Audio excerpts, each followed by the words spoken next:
সারাদিনের কর্মসূচির মধ্যে এই সন্ধ্যার সময় আমাদের এই মুহূর্তে যে কর্মসূচি সেটা মাননীয় প্রধানমন্ত্রী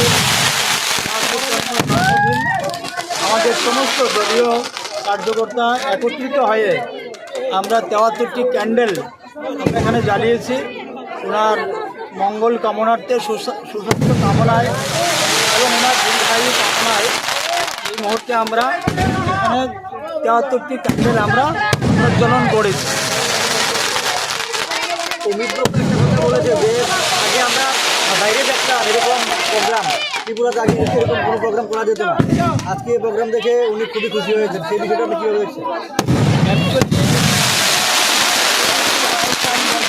তবে আমাদের সম্পূর্ণ আমাদের পৃষ্ঠা প্রমুখ এবং বুথ কমিটির সমস্ত কার্যকর্তার মনের আদর্শতা হয়েছে এবং তার পরিকল্পনা আমরা আজকে থেকে 6 মাস আগে নিয়েছিলাম যে মাননীয় প্রধানমন্ত্রীজির দীর্ঘায়ু কামনা করে আমরা পূজা যজ্ঞ এবং এই অনুষ্ঠানের সামাজিক অনুষ্ঠানের মধ্য দিয়ে আমরা এটা করব।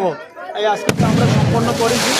আমি আশা করব যে প্রত্যেকটা কার্যকর্তার মধ্যেই সীমাবদ্ধ না থেকে, ভারতীয় জনতা পার্টির কার্যকর্তার মধ্যে সীমাবদ্ধ না থেকে এই রাজ্যের এবং আমি বলবো দেশের প্রত্যেকটা মানুষের মহান ব্যক্তির এই জন্মদিন সামাজিক কার্যক্রম দিয়ে সেখানে ভাগিদারি করার সেই আশা আমি রাখবো সকলের প্রতি।